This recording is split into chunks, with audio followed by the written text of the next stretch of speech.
বাবার বাড়ি থেকে আসা মাত্রই পাড়ার এক বিয়ে বাড়িতে যুক্ত হয়ে গেলাম।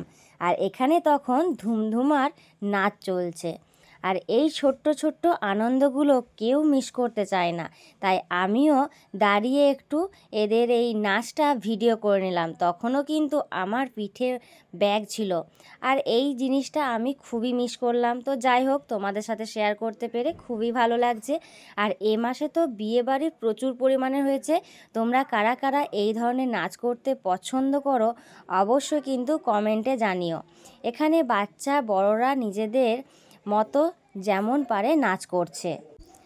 আর এরা কিন্তু খুব সুন্দর হলুদ শাড়ি পরে সকলেই সেজে এসেছে। এটা দেখো কত সুন্দর লাগে দেখতে যখন গায়ে হলুদের সময় সবাই হলুদ শাড়ি পরে থাকে। তো যাই হোক, পুরো ভিডিওটাই আমি শর্টভাবে তোমাদের সামনে তুলে ধরছি। আর এখানে কিন্তু বিয়ে করতে যাওয়ার আগে যে নিয়ম কানুন রয়েছে সেটা এখানে করা হচ্ছে। আর এটা ছিল ছেলের বাবা আর মা। আর পুরোহিত মশাই একে একে বলে দিচ্ছে। তো যাই হোক, এখানে একটু থাকার পর আমি দুপুরের খাবার খেতে গিয়েছিলাম। আর খাবারে অর্ধেকটা মেনু তুলেছিলাম আর বাকিটা তুলিনি। আর এখানে তার পরের দিন নতুন বউকে ঘরে ঢোকানো হচ্ছে। আর বউটা কিন্তু খুবই সুন্দর, বাচ্চা বাচ্চা দেখতে, কিন্তু খুব মিষ্টি।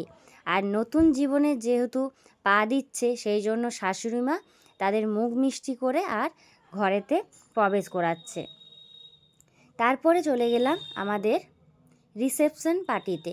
আর রিসেপশন পার্টির যে গেটটা ছিল সেটা কিন্তু খুব সুন্দরভাবে সাজানো হয়েছিল।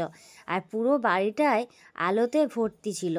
তো যাই হোক, চলো, এটা ছিল আমাদের কনে, মানে আমাদের বউ। আর এখানে সবাই একে অপরের সাথে গল্প করছে। এগুলো সব হচ্ছে আমার পাড়া কাকিমা। এদেরকেও কিন্তু খুব সুন্দর লাগছে।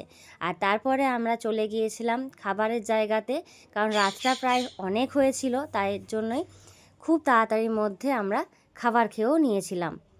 এখানে কিন্তু প্রথমে দিয়েছিল স্যালাড, চাটনি, তারপর একটা স্প্রিংয়ের মতো রোল।